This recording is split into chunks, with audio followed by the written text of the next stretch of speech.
중국몽은 중국이 경제, 군사, 문화적으로 경쟁 상대가 없는 세계 유일의 초강대국이 되고자 하는 중국의 원대한 꿈이다.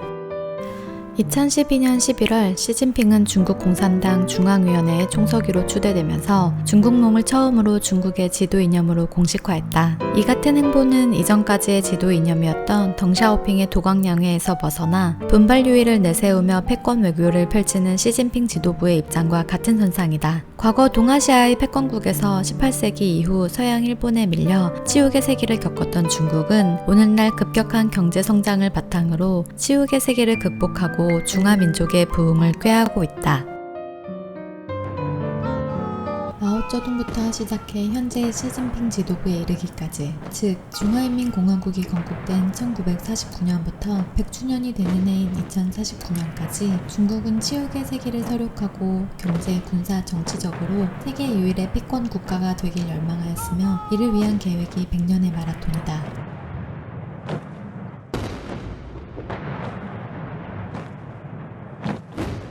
중국의 100년의 마라톤 계획을 먼저 인지한 나라는 소련이었다. 미국은 그보다 늦은 1960년대에 이르러서야 중국의 야욕을 알게 되었다.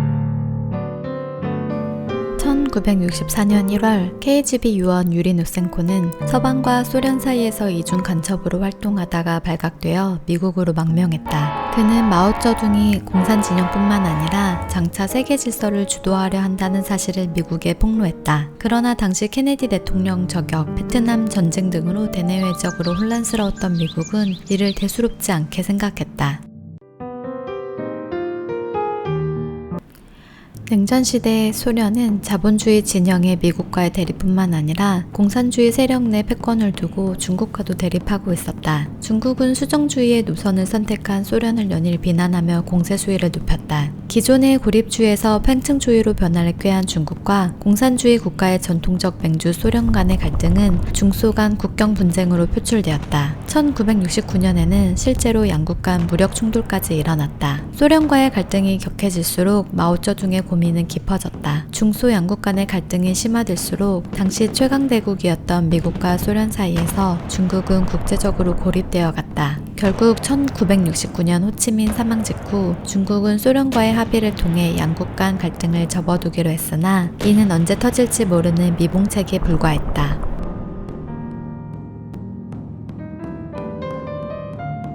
이를 잘 알았던 마오는 미국의 손을 내밀었다. 1971년 헨리 키신저의 극비 방중, 1972년 닉슨 대통령의 방중과 마오와의 정상회담으로 중국과 미국의 길지 않은 밀월이 시작되었다. 1960, 70년대의 미중소 간 국제정세 변화로 인해 예상치 못한 일들이 발생했는데 그 중에 하나가 일전에 지식 언박싱 채널에서 소개했던 중국의 전쟁 천재 린비아오가 실각하게 되었다는 것이다. 문화대혁명 시기에 린비아오는 군부의 2인자이자 마오의 공식적인 후계자였다. 하지만 중국과 소련 간의 갈등 속에서 친소련파였던 린비아오는 마오의 반소련 외교 정책을 비판했고 마오는 그런 린비아오를 비난하며 그의 군부 기반인 베이징 군구를 개편해 린비아오의 입지를 축소시켰다. 이에 린비아오는 근신하는 동안 5.7일 공정으로 불리는 쿠데타를 일으켰으나 실패하고 소련 망명길에서 비행기 추락사고로 일가족과 함께 사망했다.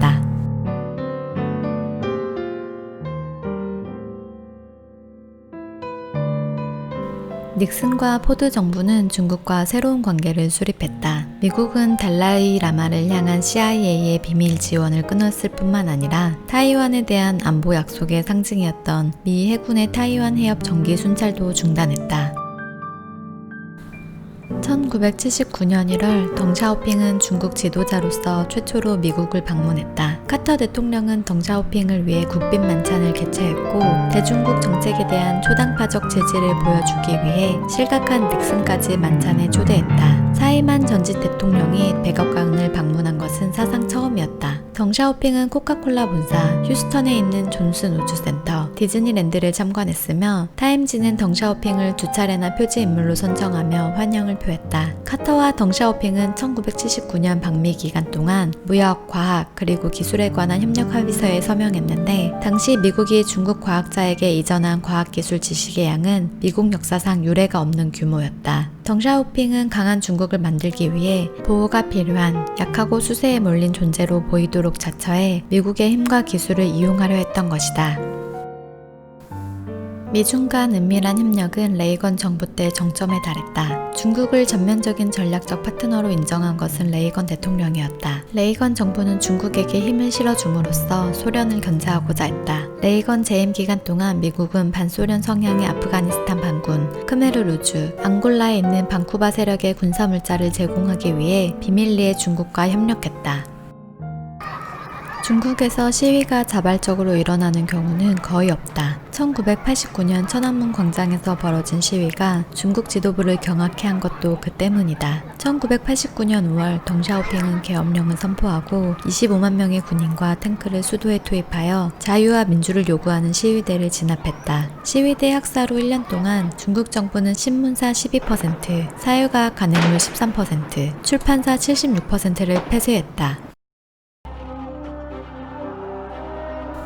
천안문 사태 이후 중국 지도부의 반미 성향이 강화됐는데 공산당 지도부는 천안문 사태를 적들 사이의 내분을 조장하기 위해 미국이 감행한 최초의 공격으로 보았다. 병적으로 의심이 많았던 덩샤오핑 또한 천안문 사태를 미국이 공산당을 전복시킬 의도로 획책한 심리전의 결과라고 믿었다. 이후 덩샤오핑은 정신오염을 운운하며 민족주의적 이데올로기가 반영된 반미적인 화법을 구사하기 시작했다. 덩샤오핑은 리펑, 후차오무, 떡리춘 등 강경파를 등용하고 인민해방군과 정치국 내의 개혁적 성향의 인사들을 조직적으로 제거하기 시작했다.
(2001년) 중국이 오사마 빈라덴의 조직원들을 숨겨줌으로써 탈레반을 도왔다는 사실을 미국 정보기관이 폭로했다. 중국의 통신사들은 탈레반이 카불에 통신망을 만드는 데 협조했는데 이는 9.11 테러 이후에도 지속됐다. 2011년 12월 미국 국방성이 입수한 정보에 따르면 중국은 9.11 테러 이후 알카에다의 무기를 제공하기도 했다. 한 탈레반 사령관은 신문사와의 인터뷰에서 공개적으로 중국의 지원에 감사를 표했다. 탈레반뿐만 아니라 이란, 시리아, 리비아 또한 중국제 대량 살상 무기의 주요 구매 고객인데 중국의 목표는 독재 정부와 반서방 정부의 무기를 공급함으로써 미국을 비롯한 서방 국가의 영향력을 악화시키는 것이다.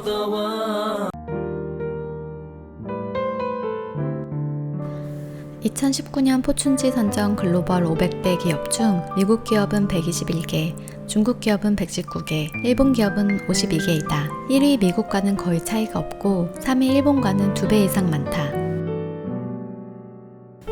그런데 순위권 내 미국, 일본의 기업들 대부분이 민간 기업인데 반해 중국의 기업들은 전체 2위 시노펙 그룹을 비롯해 중국 천연가스총공사, 중국 국가전망공사 등 대부분이 국영기업이다. 이들 국영기업들은 국가의 대규모 자금 지원을 등에 업고 해외의 기술과 천연 자원을 확보하는 데 앞장서고 있다. 국영기업에 대한 중국 정부의 적극적인 지원은 중국 경제의 성장 동력이고 이들은 중국 GDP의 40%를 차지하고 있다. 그러나 주목해야 할 점은 중국의 경제 성장이 자유시장 경제를 향해 나아가고 있다는 방증이 아니라는 것이다. 유럽 외교관계 이사회의 2009년 보고서에 따르면 향후 국영기업에 대한 공산당의 개입은 완화되지 않을 것이라 전망했다.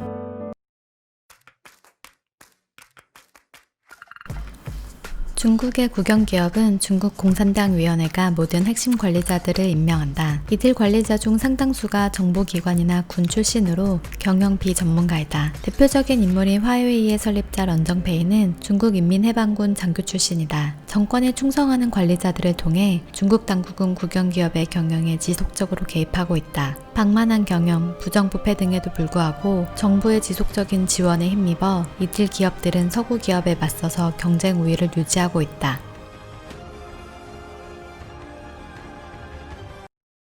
지난 2019년 10월 1일 건국 70주년 열병식은 그러한 중국의 군사력 팽창을 대회에 과시하는 무대였다. 미국의 F-35에 대항해 개발한 4세대 전투기 제-20을 필두로 최신 전략 폭격기 홍무겐, 미국과 유럽 전역을 타격할 수 있는 대륙간 탄도미사일 둥펑 41 등을 선보였다.